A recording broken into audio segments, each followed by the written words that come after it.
ஓம் திருமூல திருவடிகள் போற்றி போற்றி.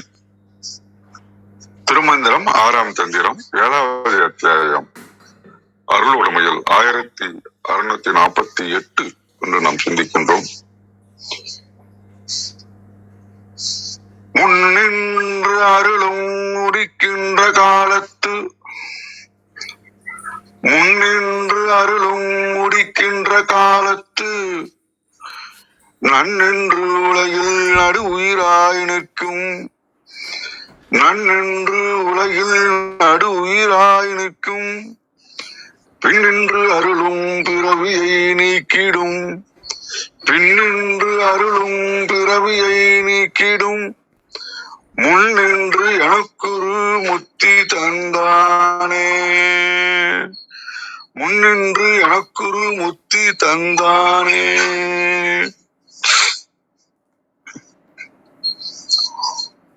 இந்த நான் என்ற அகந்தை இல்லாம இறைவன் நம்ம கூட இருக்கிறான் அப்படின்றதுக்கு இந்த பாடல் ரொம்ப பொருத்தமானதா உணர்வோம்.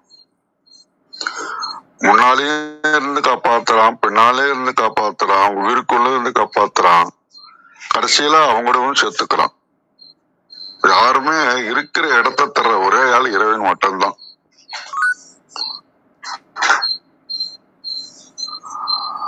ஒரு ஹையர் போஸ்ட்ல இருக்கிறார் ஒருத்தர், 10 வருஷமா இருக்கிறாரு. எக்ஸ்டென்ஷன் வர உண்டு 6 மாசம். இன்னொருத்தருக்கு கடைசி 1 வருஷம் தான் அவருக்கு அந்த பதவி கிடைக்கும். அவரு டிரான்ஸ்பர் ஆகி போலாம், எல்லாம் விட்டு கொடுத்தாருன்னா அவருக்கு ஒரு 1.5 வருஷமாவது கிடைக்கும். 10 வருஷம் இருந்துட்டோமே, அந்த 6 மாசமா இருக்கணும் அப்படின்னு ஒரு ஆசை விடமாட்டாங்க மனுஷனுக்கு, இல்லைங்களா? அது மாதிரிதான்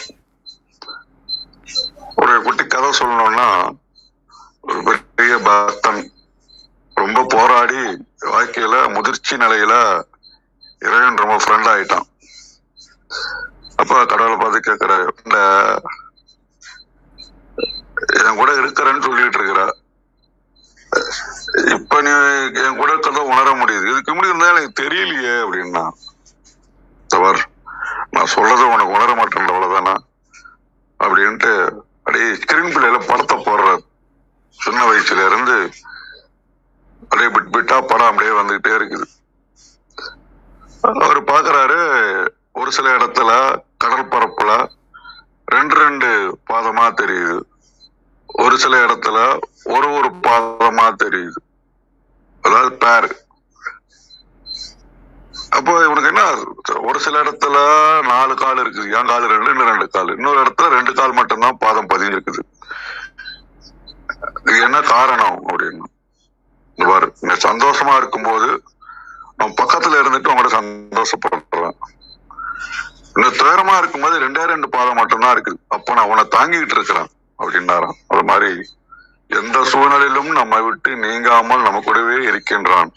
அதனால சரண்டர் அடைஞ்சிட்டோம்னா அவனை உணரலாம். அவன் எந்த டைரக்ஷன்ல போனாலும் திருப்பி அந்த தெருமுனையில கூத்தாடி கதை ஆடுவான் பாருங்க, அந்த பையன் குச்சி வச்சு ஆடிக்கிட்டே தான் இருப்பான். பக்கத்துல அவங்க அப்பா ட்ரம் வாசிக்கிட்டே கூடவே வருவாரு. அவனுக்கு தெரியும் நம்ம கீழே வந்துட்டு நம்ம அப்பா பிடிச்சிப்பாங்க அப்படின்னு. அது மாதிரி கடவுள் நம்ம கிட்ட எப்பயும் இருப்பா அப்படின்ற அந்த பூரண நம்பிக்கை வந்து போச்சுன்னு சொன்னா கடவுள் வாசப்படி கிட்ட போயிட்டோன்னு அர்த்தம். அதனால கூடிய விரைவில் திருவடியை பற்றி கொண்டு அவன் முக்தியை அடைவோம். மிக்க நன்றி. வாருங்கள் கௌரியம்மா, வணக்கம். நன்றிங்க, மிக அருமை. கதை சொல்லி சொல்றது ரொம்ப எளிமையா எல்லாருக்கும் புரியுற மாதிரி இருக்குங்கய்யா. மிக்க நன்றிங்கய்யா. வாங்க விந்தியாம்மா, வணக்கம் அம்மா.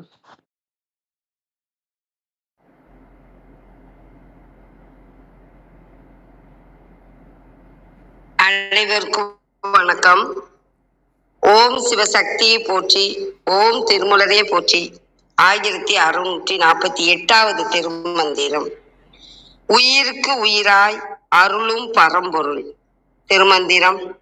முன்னின்று அருளும் முடிகின்ற காலத்து நன்னின்று உலகில் நடு உயிராய் நிற்கும் பின்னின்று அருளும் பிறவியை நீக்கிடும் முன்னின்று எனக்கொரு முத்தி தந்தானே. அருமையான திருமந்திரம்.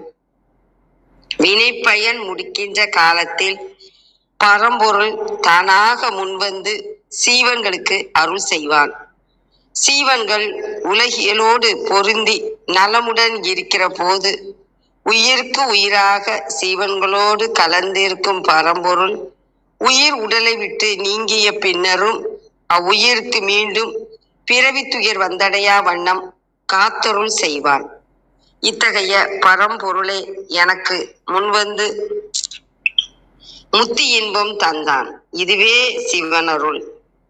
முடிகின்ற வினை முடியும் காலத்தில் பின்னின்று பின்னால் இறப்புக்கு பின்னர்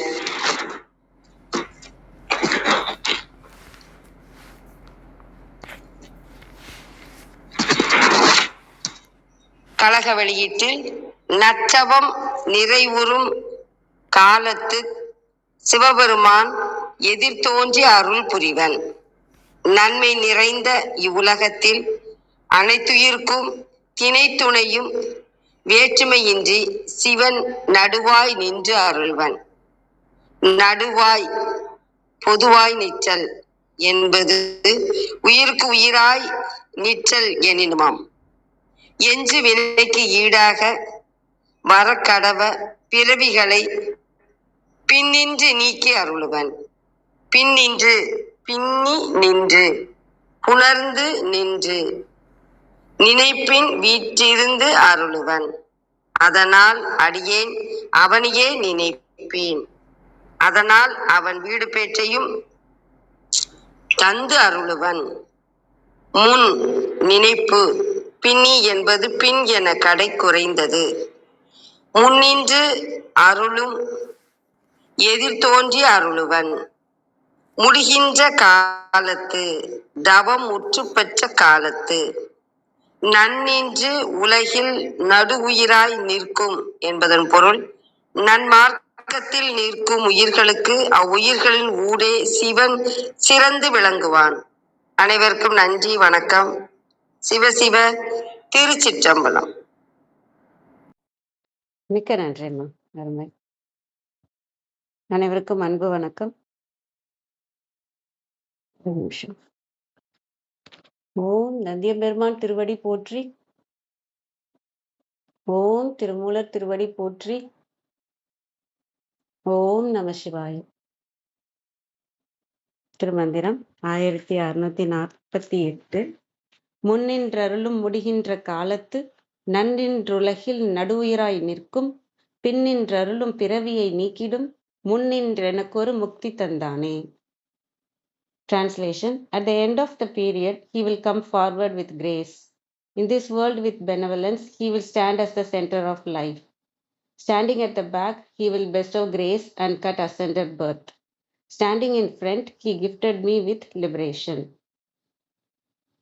கொடுத்திருக்காங்க. முன்னின்றருளும் முடிகின்ற காலத்து, நமக்கு அந்த பக்குவம் வர்ற காலத்துல முன்னின்று அருள்ற காலம் எப்போ வரும்னா அந்த பக்குவம் வர காலம், அந்த கர்மாவெல்லாம் நீங்கின காலம். அதாவது இதுக்கப்புறம் ஒன்றும் இல்லை, எல்லாத்தையும் அனுபவிச்சாச்சு, நம்ம எதுக்கு வந்தோமோ அந்த கர்மாவை நம்ம கழிச்சாச்சுனாலும் அந்த பக்குவம் நமக்கு, அந்த மனம் பக்குவம் அடைந்துட்டாலும் அதுதான் முன்னின்று அருள்ற காலமாக இருக்கும்.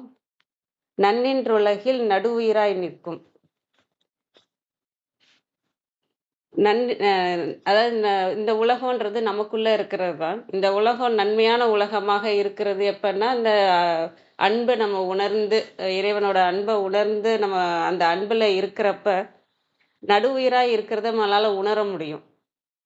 அதுதான் நமக்குள்ள பார்த்தோம்னா அநாகத சக்கரத்தை நீங்க தாண்டினாலே நமக்குள்ள இருக்கிற இறைவனை அடுத்தடுத்து நம்ம அடுத்த நிலைக்கு நம்மளால உணர முடியும். அது மாதிரி தூய்மையான உள்ளமாக இருந்துச்சுன்னா அந்த நன்னின்ற உலகில் நடுவுயிராய் இருக்கிறத உணர முடியும். இதுல இந்த பாடல்ல நான் என்ன பார்க்குறேன்னா, நம்மளோட அந்த ரியாலிட்டி ஷிஃப்ட்னு சொல்லுவாங்க இல்லையா, அதாவது நம்ம என்ன நினைச்சிட்டு இருப்போம், மனமை முன்னாடி போட்டு நம்ம முதல் நிலையில ஈகோ தான் முன்னாடி இருக்கும், நான் மட்டுங்கிறது இருக்கும். அப்புறம் அடுத்த ஷிஃப்ட்ல தான் மனம் முன்னாடி நிற்கும். இறைவன் இதுக்கு எல்லாத்துக்கும் பின்னாடி ஆதாரமாக தான் இருப்பாரு. பின்னின்று தான் அருள் அவர் பின்னின்று தான் அருள் கொடுத்துட்டு இருப்பாரு. எப்ப இந்த மனதும் பக்குவம் அடைஞ்சிருச்சுன்னா, மனது பின்னாடி போயிடும். அந்த ஆன்மாங்கிறது முன்னாடி வந்துரும். அப்பதான் இந்த கவனம்ங்கிறது என்ன ஆயிடும், அ அதுதான் முக்தி அடைஞ்சு அ விழிப்புணர்வுங்கிறது முன்னாடி வர்றது. அந்த ஆன்மாவோட பார்வை. அது வரும். இங்க பின்னின்ற அருளும் பிறவியை நீக்கிடும். இந்த பின்னின்ற அருளும் பிறவி இருக்கு இல்லையா? அந்த நமக்கு வர பிறவியில எல்லாத்திலயுமே அ இறைவன் எங்க இருக்கிறார்ன்னா, பின்னின்ற அருளும் தன்மையில தான் இருப்பாரு. ஆதாரத்துல தான் இருப்பாரே தவிர, முன்னாடி யார் இருப்பான்னா, அந்த மனம் தான் இருக்கும். அந்த கர்ம வினைகள். எத கொண்டு வந்தோமோ, அதன் மூலமா தான் இந்த உலகத்த பார்ப்போம். அ இறைவனோட பார்வையிலிருந்து பார்க்க மாட்டோம். பின்னின்ற அருளும் பிறவியா தான் பிறவியே வரும். பின்னின்ற அருளுமாக தான் அந்த ஆதாரமாக தான் இருப்பாரு. அந்த பிறவிய பின்னின்ற அருளும் பிறவிய வந்து நீக்கிடுவாங்க. மு அந் அ நீக்கிட்டு ஏன்னா அந்த பக்குவம் முதல் முதல் வரியில வந்து அந்த பக்குவம் வர காலத்து வந்து நமக்குள்ள இருக்கிற ஆன்மாவ உணர்ந்துட்டோம்னா, இதுவரைக்கும் பின்னாடி இருந்து அருள்ற பிறவியா இருக்கிற அந்த பிறவிய வந்து நீக்கிடுவாங்க. அப்படி நீக்கிட்டாங்கன்னா அப்படி நீக்கிறதுனா என்னன்னா, அந்த மனம் வந்து அ அதுக்கப்புறம் அதுல ஒண்ணும் இல்ல. ஆசை, ஏக்கம், எந்த கர்மாவும் எதுவும் இல்ல அப்படின்னா, அந்த பிறவின்றது இருக்கு. அந்த இது நீங்கிடும். "முன்னின்று எனக்கொரு முக்தி தந்தானே." இப்ப வந்து ஆன்மா வந்து முன்னாடி வந்துருச்சு. இறைவன் வந்து முன்னாடி வந்துட்டு, இந்த மனம் வந்து அடங்கிருச்சு. அதுக்கு ஒரு முக்தி அந்த ஜீவனுக்கு வந்து முக்தி மனம்க்கு தான் ஜீவனா இருக்கும். அந்த ஜீவனுக்கு முக்தி கிடைச்சு முன்னின்ற எனக்கு ஒரு அது இப்ப வந்து இறைவன் முன்னாடி நின்னுட்டாரு. முன்னாடி நின்னுட்டதுனால என்னன்னா, முக்தி வந்துருச்சு. மனதுக்கு வந்து மனிதன் அப்படிங்கிற ஒரு நிலைக்கு வந்து முக்தி அடைஞ்சுட்டு, இப்ப வந்து ஆன்மான்ற நிலை வந்துருச்சு. இறைவன். நமக்குள்ள இருக்கிற இறைவன் என்ற நிலை வந்துருச்சு. இதுல அதான் இந்த இதுதான் நான் பார்க்குறேன். இறைவன் எல்லாருக்குள்ளயும் ஆதாரமாக இருப்பாரு. எப்பயுமே நமக்கு இந்த பிறவி எடுக்கும்போதே நமக்கு வந்து அந்த இறைவனோட திருவடிய வச்சு தான் நம்ம பிறக்கிறோம். ஆனா அது வந்து ஆதாரமா இருக்கிறதுனால, மனம்ன்ற ஒரு பார்வையில தான் நம்ம பார்த்துட்டு இருப்போம் இந்த உலகத்த. மனம் என்ன சொல்லுது? மனம் என்ன வேதனைப்படுதா? வேதனைப்படுவோம். நல்லது சொல்லுதா? நல்லது செய்வோம். கெட்டது சொல்லுதா? கெட்டது செய்வோம். இப்படி மனம் தான் நான் அப்படின்னு நாம நெனச்சுட்டு அப்படியே மனம்படியே அப்படியே நம்ம போய்க்கிட்டே இருக்கிறோம் இல்லையா? அது இல்லாம, அது வந்து ஒரு பக்குவம் வந்த காலத்து வந்துச்சுன்னா, அவர் முன்னின்று அருளறதுக்கு வந்துருவாரு. இதுவரைக்கும் பின்னின்று இருந்தவர் வந்து முன்னின்று அது நல்ல நிலைக்கு வந்துருச்சுன்னா, பக்குவம் அடைந்துருச்சுன்னா, அந்த உயிர உணர வச்சு முன்னாடி வர வச்சு, முன்னாடி வந்து அந்த முக்தியும் குடுத்துருவாரு. முக்தியும் குடுத்து முன்னின்ற அருளே அந்த முக்தியும் குடுத்துருவாரு. அப்படிங்கிறது தான். அந்த பின்னின்ற அருளும் பிறவியில என்ன இருக்கும்னா, நமக்கு கவனம் இருக்கும். முன்னின்று வந்து அவர் அருளினார்னா, நம்ம வந்து கவனங்கிறதுல வந்து நம்ம நானு, மாயை எல்லாம் இருக்கும். இப்ப நமக்கு ஒரு பிரச்சனை இருக்கு. நமக்கு இப்ப மனமே வந்து ரொம்ப நேத்து நடந்ததையோ, பழைய விஷயத்தையோ நெனச்சு கவலைப்பட்டுக்கிட்டே இருக்கு, பேசிக்கிட்டே இருக்கு. ஏதோ ஒரு உப்புல்லாத ஒரு விஷயமா தான் இருக்கும். ஏதோ யாரோ பேசின ஒரு விஷயமா இருக்கும். அதையே திரும்ப திரும்ப திரும்ப திரும்ப அப்படியே ஓட்டிக்கிட்டே இருக்கும். இல்ல தேவையில்லாத கவலைப்படுற மாரி ஏதாவது பண்ணிக்கிட்டே இருக்கும் மனம் வந்து. இதுல நீங்க வந்து உங்களோட கவனத்த அதுல வச்சீங்கனாலே, அந்த மனம் வந்து என்ன பேசுது, என்ன சொல்லுதுன்னு கவனம் வச்சாலே அதுல பாதி போகுமே தவிர, முழுமையா போகாது. ஏன்னா, ஒரு அந்த ஈகோன்றது நமக்குள்ள இருக்கு இல்லையா? என்ன தானே இப்படி சொன்னாங்க அப்படின்ற மாரி இருக்கும். ஆனா, அந்த விழிப்புணர்வு நிலையிலிருந்து நம்ம உள்ள போய் அந்த இறைவனோட உள் அமைதியிலிருந்து அந்த இடத்த அந்த எண்ணத்த கவனிக்கிறோம். அப்படின்னா, அங்க வந்து நம்ம சாட்சியா பார்ப்போம். அப்ப இது என்ன சொல்றாங்கன்றத பார்க்க மாட்டோம். ஓ! இது மாரி ஒண்ணு நடந்ததுன்னு நம்ம நம்ம அந்த சாட்சி நிலைய நம்ம அந்த அந்த எண்ணங்களுக்கு குடுக்கும்போதே என்னன்னா, அந்த எண்ணங்கள்லாம் அப்படியே மறைஞ்சு போயிடும். அந்த மனமே வந்து சுத்தமாகும். எப்போ ஒரு விஷயத்த நம்ம அந்த சாட்சின்றது என்ன அப்டின்னா, அந்த இறைவனோட அந்த திருவடியோட ஒளி தான் அது. நம்ம எப்போ அந்த சாட்சியா பார்க்கிறது. அதுக்கு வேற வார்த்தை என்ன சொல்றது? உணர்றது. உணர்ந்து பார்க்கிறது, நம்ம எண்ணங்கள கவனிக்கிறது, கவனம் குடுக்கறது தான். ஆனா அது விழிப்புணர்வா இருக்கும்போது கவனத்துக்கும் விழிப்புணர்வுக்கும் என்னன்னா, இதுல நான் இருக்காது. தூய்மையானதாக இருக்கும். அது இன்னும் தள்ளி நின்னு பார்ப்போம் நம்ம. ஆன்மாவின் பார்வையில அந்த அன்போட பார்ப்போம். அப்ப அன்போட அந்த நீங்க ஒரு மனிதர்களையோ, ஒரு விஷயத்தையோ நீங்க அணுகும்போது, இது ஒரு இதெல்லாம் ஒரு மேட்டரே இல்லன்னு தோணும். அவங்க அறியாமையில இருந்து பேசுறாங்க. அது வந்து ஒரு விஷயம் இல்லன்னு தோணும். இல்லன்னா இதெல்லாம் ஒரு ஒரு ஒரு செகண்டுக்கான விஷயம். இது கடந்து போற விஷயம் அப்படிங்கிறது தோணும். நம்ம திரும்ப அந்த அந்த பேட்டர்ன்லயே திரும்ப போய் நம்ம மாட்டிக்க மாட்டோம். அந்த ஆன்மாவின் பார்வை நமக்கு வந்து நம்ம அந்த அந்த கவனத்த வந்து நம்ம எண்ணங்களுக்கு குடுக்குறப்ப. அதுதான் நான் இதுல பார்க்கும்போதெல்லாம் தோன்ற விஷயங்கள். ஆக நம்ம படிக்கிறோம். கருத்தறிந்து ஓதிடில் இறைவனை சேரலான்னு நம்ம திருமந்திரத்திலயும் போட்டிருக்கு. கருத்தும் நம்ம கத்துக்கிறோம். நம்ம அடுத்த நிலையில இத உணரணும். உணர்ந்து அதுக்கு அடுத்த நிலையில அதுவாவே மாறணும். அதுக்கான பிராக்டிஸும் நம்ம பண்ணிக்கிட்டே வரணும். ஒவ்வொரு பாடலுக்கான பிராக்டிஸும் அன்னைக்கான இதுல நம்ம செஞ்சு பார்த்துறணும் அப்படின்னு நான் நெனைப்பேன். இன்னைக்கு என்ன பாடல் கேட்குறோமோ, அத எந்த அளவுக்கு முயற்சி பண்ணி நம்ம உள்வாங்கி, அத உணர வச்சு, அத அன்னைக்கு மட்டுமாவது நம்ம கொண்டு வரணும். அப்படின்னு நினைக்கிறது. அதே மாதிரி ஏன்னா நமக்கு குடுத்துட்டு போயிருக்கிறது இப்ப நானே "அறம் செய்ய விரும்பு" அப்படின்னு ஔவையார் சொல்லிட்டு போயிட்டாங்க.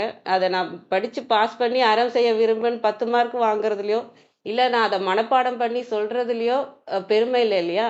அ நான் அறம் செய்ய உண்மையாலுமே விரும்பணும். அ அ அப்படி இருந்தா தான் அவங்களுக்குமே அத சொல்லி போனவங்களுக்குமே ஒரு சந்தோஷம். நான் அத மனப்பாடம் பண்றதுலயோ, ஆ நான் அத அத பத்தி நான் இன்னொருத்தவங்களுக்கு சொல்றதுலயோ, அறம் செய்ய விரும்பணும்னு நான் நான் அத பண்ணாம, நான் உங்களுக்கு எடுத்து எடுத்து நான் சொல்லிக்கிட்டே இருக்கேன்னா, அறம் செய்ய விரும்பு. இதுல என்ன சொல்றாங்கன்னா, நல்லது செய்யணும்னு சொல்றாங்க. இப்படி நான் சொல்றதுனாலயோ எந்த பயனுமே யாருக்குமே போய் சேர போறதில்ல. எனக்கும் சேருதில்ல, மத்தவங்களுக்கும் சேர்றதில்ல. அந்த சொல்ற விஷயத்த நம்மளும் கடைபிடிக்கணும். மத்தவங்க கேட்கிறவங்களும் அது என்ன சொல்ல உள்ள அர்த்தம் என்ன? நம்ம நல்லது செய்யணும்னு சொல்லியிருக்காங்களே, இன்னைக்கு என்ன நல்லது செஞ்சோம்? இன்னைக்கு என் மனம், என் ஆன்மா அ அ நல்லது செய்யணுன்றத உணர்ந்து என்ன செஞ்சுச்சு? இன்னைக்கான நல்லது என்ன செஞ்சுச்சு? அப்படின்றத உணர்ந்து நம்ம அன்னைக்கியாவது நம்ம அத செய்யணும். அப்படி அத நம்ம உலகியல் நம்ம வாழ்வியலுக்கு நம்ம அத கொண்டு போக நம்ம மாற்றம் சீக்கிரமா வரும். ஏன்னா உணர்வுக்கும் அந்த மாற்றம் வரும். அந்த கர்மாக்கும் நம்ம கொண்டு போவோம். இப்படி எல்லாமே நடக்கிறதுனால மாற்றம் சீக்கிரம் வரும். அதனால இதெல்லாம் சாதாரணமா இந்த விஷயத்த கடந்து போக வேண்டாம் எல்லாருமே. இன்னும் நம்ம சின்சியரா பண்ணணுங்கிறது நான் நினைக்கிறது தான் அது. அத அப்படியே நான் உங்களோட பகிர்ந்துக்கிட்டேன். நன்றி அனைவருக்கும். வேற கிருத்திகாம்மா இருக்காங்களா? எனக்கு காமிக்கல.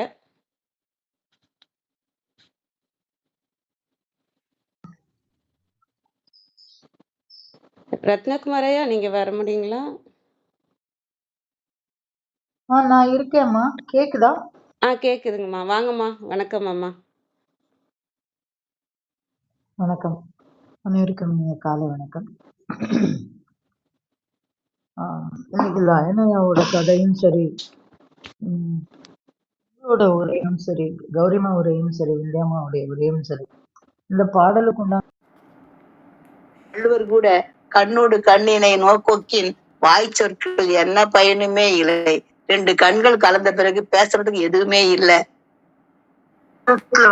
ஒரு திசைகளை உண்மையும் துணையுமா சொல்லி நமக்கு காட்டி தருது. அதாவது எல்லா பக்கமும் அவர் நிறைந்திருக்கிறார் அப்படின்னு லயனையா சொன்னது மாதிரிதான். 2 பாதம் ஒரு பாதம் கதை சொன்னார்ல, அது ரொம்ப ஆப்டான கதை. நான் எப்பவுமே வியக்கிறது உண்டு, எப்படி இவ்வளவு அழகா ரொம்ப பொருத்தமான கதைகளை தேர்ந்தெடுத்து சொல்லுகிறார் அப்படின்னு ரொம்ப ஆச்சரியப்படுவேன் நான். அற்புதமான விஷயம். அதேதான் இங்க முன்னின்று அருளும் முடிகின்ற காலத்து முன்னின்று அருளும். அவர் நமக்கு முன்னே தோன்றுவார் அப்படின்னு சொல்லுவாங்க. எப்படி முன்னே தோன்றுவார்? நமக்கு எப்படி புரியுமோ அப்படி தோன்றுவார். ஆனா அது புரியணும். அதான் அந்த இடத்துல ரொம்ப முக்கியமான விஷயம். முடிகின்ற காலத்து அப்படின்றாரு. எது முடிகின்ற காலத்து அப்படின்ற கேள்வி நமக்குள்ள வரும். இந்த இந்த மூச்சு முடிகிற காலத்துலயா, இந்த வாழ்க்கை முடிகிற காலத்துலயா, இல்ல இந்த பிறவி முடிகிற காலத்துலயா, எது முடிகின்ற காலத்து? ஏன்னா அவர் சொல்லிட்டாரு முடிகின்ற காலத்து அப்படின்னு சொல்லிட்டாரு. எது முடிகின்ற காலத்து அப்படின்னா அத போன மன்றத்துல அவரு சொல்லிட்டாரு நமக்கு. புண்ணிய பாவம் 2 பூமியில் அப்படின்னு சொன்னாரு. ஏன் அப்படின்னா அப்பவே சொல்றாரு, நன்னும் பொழுதறிவார் சில ஞானிகள் அப்படின்னு சொல்றாரு. அப்போ அது அது அது நம்ம பக்கத்துல வரும்போதே அப்படின்னு சொல்றாரு இல்லையா? அப்படி புரியணும்னா எது முடியணும்? வினை முடியணும். எண்ணி இரண்டையும் வேறறுத்து அப்படின்னு சொன்னாரு. இதெல்லாம் நேற்றுக்கு சொன்னதுனால இந்த இடத்துல முடிகின்ற காலத்து அப்படின்னு, எது முடிகின்ற காலத்து, எண்ணி இரண்டையும் வேறறுக்கின்ற காலத்து அப்படின்னு எடுத்துக்கலாம் நம்ம. அப்ப அந்த இடத்துல வினைகளே இல்ல அப்படின்னு நம்ம பார்த்தோம் இல்லைங்களா? அப்ப அந்த இடத்துல எப்போ வினை இருக்காது அப்படின்னாக்க, நன்னின் நன்னு இன்று உலகில் நடு உயிராய் நிற்கும் அப்படின்றார். அப்ப அந்த இடத்துல புண்ணிய பாவம் இரண்டிலும் நடுவாய் நிற்கக்கூடிய அப்படின்னு இரண்டு மந்திரமுமே பின்னி பிணைந்து இருக்கக்கூடிய ஒரு மந்திரம். இது நம்ம திருமந்திரத்துல இப்ப பார்க்கலாம், எல்லா நேரத்திலயும் இப்படிதான் பார்க்கலாம். முன்னுக்கும் முன்னாடி இருக்கிற பாடலுக்கும் பின்னாடி இருக்கிற பாடலுக்கும் நடுவில் இருக்கக்கூடிய பாடலுக்கும் ஒரு ஆழ்ந்த தொடர்பு உண்டு. நம்ம இந்த மந்திரத்தை முடிச்சுட்டு அதுல இருந்து எடுத்து எடுத்து பார்க்கும்போது இன்னும் அற்புதமா விளங்கும் நமக்கு. அப்போ என்ன சொல்றாரு, முடிகின்ற காலத்து, எது முடிகின்ற காலத்து, புண்ணிய பாவம் இரண்டும் முடிகின்ற காலத்து. எப்ப புண்ணிய பாவம் இரண்டும் முடிவு பெறும் அப்படின்னா, நன்னி வேற இருக்கும் பொழுது அப்படின்னு அவர் நேத்து சொன்னாரு. அப்ப அந்த மாதிரி வேற இருக்கின்ற காலத்து, அதுதான் இந்த முடிகின்ற அப்படிங்கிற ஒரு வார்த்தைக்கு நமக்கு கிடைக்கக்கூடிய ஒரு பொருள், திருமூலருடைய வாயிலிருந்து நமக்கு கேட்கக்கூடிய ஒரு பொருள். அப்ப முடிகின்ற காலத்து என்ன சொல்றாரு, நன்னி நின்று உலகில் நடுவுயிராய் நிற்கும் அப்படின்னு சொல்றாரு. அப்ப நன்னின்று உலகில் நடுவுயிராய் நிற்கும் அப்படின்னா எங்க நடுவுயிராய் நிற்க முடியும்?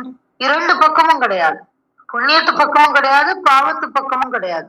என்ன தேவையோ அந்த சிச்சுவேஷனுக்கு என்ன உண்டோ அந்த நேரத்துல மனமற்ற நிலையில், அபிப்பிராய பேதங்கள் அற்ற நிலையில் நம்ம பண்ணக்கூடிய ஒரு விஷயம் இருக்கு பாத்தீங்களா, நடு உயிராய் நிற்கும் அப்படின்னு சொல்லுவோம் இல்லையா? அப்படி அந்த நடு உயிராய் நிற்கும் பொழுது நாம் யாராக இருக்கிறோம் என்றால், நாமா இல்ல, கார்த்திகாவா இல்ல, கௌரிமாவா இல்ல, லயனையாவா இல்ல, யாரா இருக்கோம்? அந்த இறைவனாக நிற்கிறோம். அப்போ முடிகின்ற காலத்து முன்னின்று அவர் நமக்கு அவரை காட்டி தந்ததினால் இந்த நடுவுல நிற்கும் பொழுது நாம் இறைத்தன்மையை அடைகிறோம் அப்படின்னு நம்ம புரிஞ்சுக்கலாம். இப்படி நிற்க பழகிட்டோம் அப்படின்னாக்கா பின்னின்ற அருளும் பிறவியை நீக்கிடும் அப்படின்னு சொல்றாரு. அவ்வளவுதான். முதல்ல முன்னாடி நின்றாங்க, இப்போ ஒரு வருஷம் மாதிரி கியூ வச்சுக்கோங்க, முன்னாடியும் அவர் தான் நிக்கிறாரு, நடுவுல நிற்கக்கூடிய நானாக இருக்கக்கூடிய இடத்துலயும் அவர் தான் இருக்காரு. அப்ப ஆட்டோமேட்டிக்கா என்ன ஆகும், கிருத்திகாவினுடைய வினைகள் சென்று முடிந்து விடும். அப்ப அந்த இடத்துல கிருத்திகா இல்ல, அப்ப யாரா இருப்பாங்க, இறைவனாக இருக்கிறோம். அப்ப இறைக்கு என்றைக்காவது இந்த அழிவு உண்டா? இல்ல, அனாதின்னு சொல்லியாச்சு நம்ம இல்லைங்களா? அப்ப அந்த அனாதியாக நிற்கக்கூடிய இறைபரம்பொருளின் திருவடியில் நாமும் அந்த பேரண்ட பரமாணுவின் ஒரு அணுவாக நிற்க பொழுது நமக்கும் அழிவு கிடையாது. அதனாலதான் சொன்னாங்க பதி பசு பாசம் மூணுக்குமே அனாதி அப்படின்னு சொன்னாங்க இல்லையா? அதனாலதான். அப்படி இருக்கும் பொழுது பின் நின்று அருளும் பிறவியை நீக்கிடும். அப்ப பின்னாடி போயிடும். அப்ப முன்னாடி இருக்கிறதும் வேண்டாம், நடுவுல நிக்கிறதும் வேண்டாம், பின்னாடி இருக்கிறதும் வேண்டாம், முடிஞ்சு போச்சு. வரிசையில 3 பேருமே நம்ம தான். நாம யாரா இருக்கோம், இறைவனாக இருக்கிறோம். இப்படி நீக்கிய பிறகு முன்னின்று எனக்கு ஒரு முக்தி தந்தானே, இது என்னைக்குமே நடக்கக்கூடிய விஷயம். இந்த 4வது வரிதான் ரொம்ப ரொம்ப முக்கியமான ஒரு வரி. என்ன அப்படின்னாக்க, இது என்னைக்காவது ஒரு நாளைக்கு கண்டிப்பா நடக்கும். நீங்க இந்த ஜென்மத்துல இல்லையா, பரவாயில்ல, இதுக்கு முன்னாடி எத்தனை ஜென்மம் எடுத்துட்டு வந்திருப்போம், அப்பெல்லாம் நடக்கலையா, பரவாயில்ல, ஏதோ ஒரு ஜென்மத்துல இந்த மூணு வரியும் கண்டிப்பா நடக்கும். அதுக்குதான் இறைவன் நம்மளை மீண்டும் மீண்டும் இந்த பிறவிக்கு அனுப்பி கொண்டே இருக்கிறான். அதனாலதான் சொல்றாரு வினைபோகங்கள் முடிவு பெறும் காலத்து. அப்ப அந்த முடிகிற வரைக்கும் அவர் நம்மளை தள்ளிக்கிட்டே இருக்கிறாரு. அந்த கல்புருட்டும் அவர் தான். இந்த உடல் கிடைக்கிறதுக்கு உண்டான மூல சூத்திரதாரியும் அவர் தான், நமக்கு வினையை கொடுப்பதும் அவர் தான், அதை நீக்குபவரும் அவர் தான், ஆனா அந்த மொத்த செயலையும் செய்யறதும் அவர் தான். அப்ப அந்த விஷயம் நடக்கும், கண்டிப்பா நடக்கும். அந்த வினையை முடிக்கக்கூடிய விஷயம் கண்டிப்பாக நடக்கும். இறையாக நம்மை மாற்றுகிற விஷயமும் கண்டிப்பா ஒரு நாளைக்கு நடக்கும். அப்புறம் பிறவி நீங்கிறதும் ஒரு நாளைக்கு கண்டிப்பா நடக்கும். ஏதோ சொல்ற மாதிரி வரிசையில நிக்கிறோம், கண்டிப்பா வரிசையில நிக்கிற எல்லாருக்கும் உணவு கிடைக்கும். ஆனா என்ன, அண்டம் மாறிக்கிட்டே இருக்கும். நம்ம வரிசையில எந்த இடத்துல நிக்கிறோம், கோயில்ல சாமி பாக்குறதுக்கு நிக்கிறோம், பெரிய கியூ. நம்ம திருப்பதி எல்லாம் போனா குண்டு குண்டா குண்டு குண்டா குண்டு குண்டா வைக்கிறாங்க. ஆனா அந்த கூண்டுக்குள்ள ஒரு தடவை உள்ள போயிட்டோம்னா கண்டிப்பா சாமி பார்த்துட்டு தான் வருவோம். என்ன எத்தனை நாளாகும் தெரியாது. ஒரு நாள்ல பார்க்கலாம், 2 நாள்ல பார்க்கலாம், இல்ல ஸ்பெஷல் காசு கட்டி போனானா ஒரே நாள்ல பார்த்துட்டு வந்துடலாம். இல்லைன்னா 2 நாள் கூட 3 நாள் கூட குண்டுல இருக்கிறவங்க எல்லாம் இருப்பாங்க. ஆனா சாமி பார்த்துட்டு தான் வருவோம். அதே மாதிரிதான் இந்த இடத்துலயும் சாப்பாடு வரிசையில கியூல நிக்கிறோம், எல்லாருக்கும் சாப்பாடு உண்டு கண்டிப்பா அப்படின்னு சொல்லிட்டாங்க. அது ஒரு அன்னதானம் கூட. அப்ப நம்ம போற வரைக்கும் அந்த மாறிக்கிட்டே இருக்கும். ஒரு ஒரு பாத்திரமா எடுத்துட்டு வந்து வச்சுட்டே இருப்பாங்க, சாப்பாடு கொடுத்துட்டே இருப்பாங்க, கண்டிப்பா கிடைக்கும். நீங்க நங்கநல்லூர்ல ஆஞ்சநேயர் கோயில் ஒண்ணு உண்டு. சாயங்காலம் போனா பிரசாதம் கொடுத்துட்டே இருப்பாங்க. ஆனா மாறிக்கிட்டே இருக்கும் பிரசாதம். முதல்ல கொடுக்கும்போது சக்கரை பொங்கல் கொடுப்பாங்க, அப்புறம் வெண்பொங்கல் கொடுப்பாங்க, அப்புறம் மிளகு சாதம் கொடுப்பாங்க. இப்படி ஏதாவது ஒரு பிரசாதம் வந்துகிட்டே இருக்கும். அண்டா காலியாக காலியாக இன்னொரு அண்டா வந்துகிட்டு இருக்கும். அதேதான் இந்த இடத்துல இந்த 3 வரியும் சொல்லக்கூடியதுதான். கண்டிப்பா உணவு கிடைக்கும், கண்டிப்பாக தெய்வத்தை தரிசனம் பண்ணுவோம், கண்டிப்பாக பிறவி நீங்கும். ஆனா 4வது வரிசையில சொல்றாரு பாருங்க, முன்னின்று எனக்கு ஒரு முக்தி தந்தானே, அதை இந்த பிறவியில நீ வினைபோகங்களை அறுத்து அவன் கொடுக்கக்கூடிய அந்த விஷயத்தை நீ ஞானத்தினால் உணர்ந்து கொள்வாய் என்றால் உனக்கு முன்னின்று எனக்கு ஒரு முக்தி தந்தானே. அப்ப இன்னைக்கே எனக்கு வந்துருச்சு பாருங்க. எனக்குன்னா என்னது? இந்த உடல், இந்த உயிர், இந்த இந்த ஆன்மா தாங்கி நிற்கக்கூடியது. நான் எனது அப்படின்னா அது நிகழ்காலம் இல்லைங்களா? அப்ப இந்த உடம்புல எனக்கு முக்தி தர்றத நம்ம உணர்ந்து கொள்ள வேண்டும். அப்படி உணர்ந்து கொள்வோம் என்றால் இந்த 3 நடந்து முடிஞ்சிச்சு.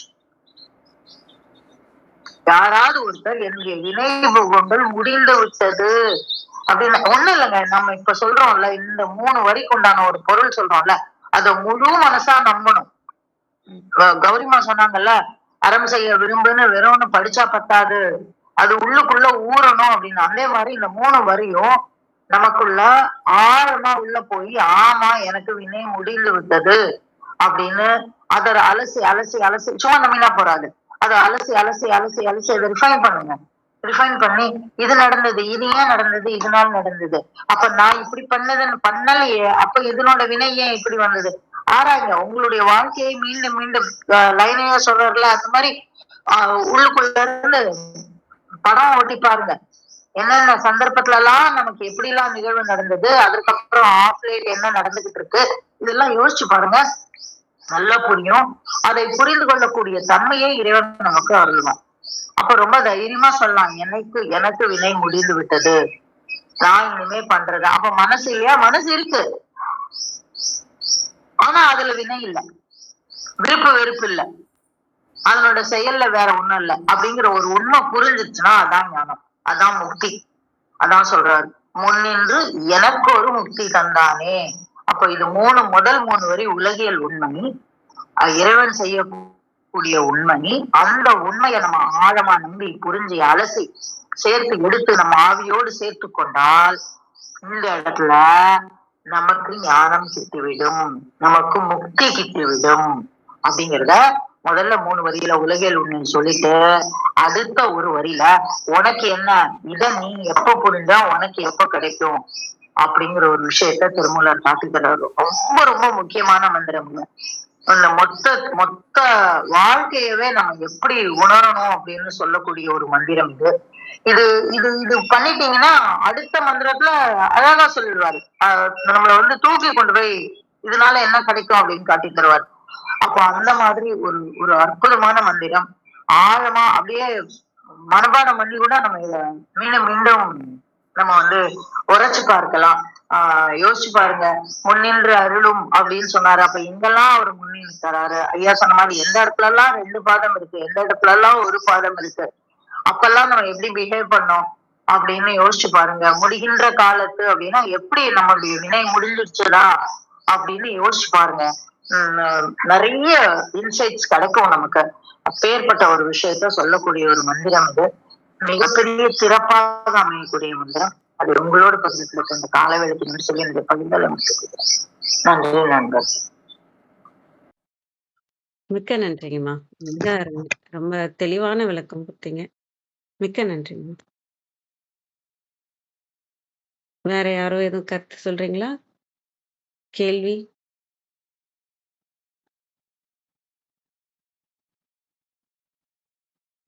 நிறைவு செஞ்சுக்கலாங்களா? அனைவருக்கும் நன்றி. இன்று எங்களுடன் இணைந்த அனைத்து உள்ளங்களுக்கும் எங்களது மனமார்ந்த நன்றிகள். மீண்டும் நாளை காலை 6:30 மணிக்கு சந்திப்போம். தலம் நிறைவு பெறுகிறது. திருமூலர் திருவடிகள் சரணம் சரணம். திருமூலர் திருவடிகள் சரணம் சரணம். திருமூலர் திருவடிகள் சரணம் சரணம். அனைவருக்கும் நன்றி. ஓம் நம சிவாய்.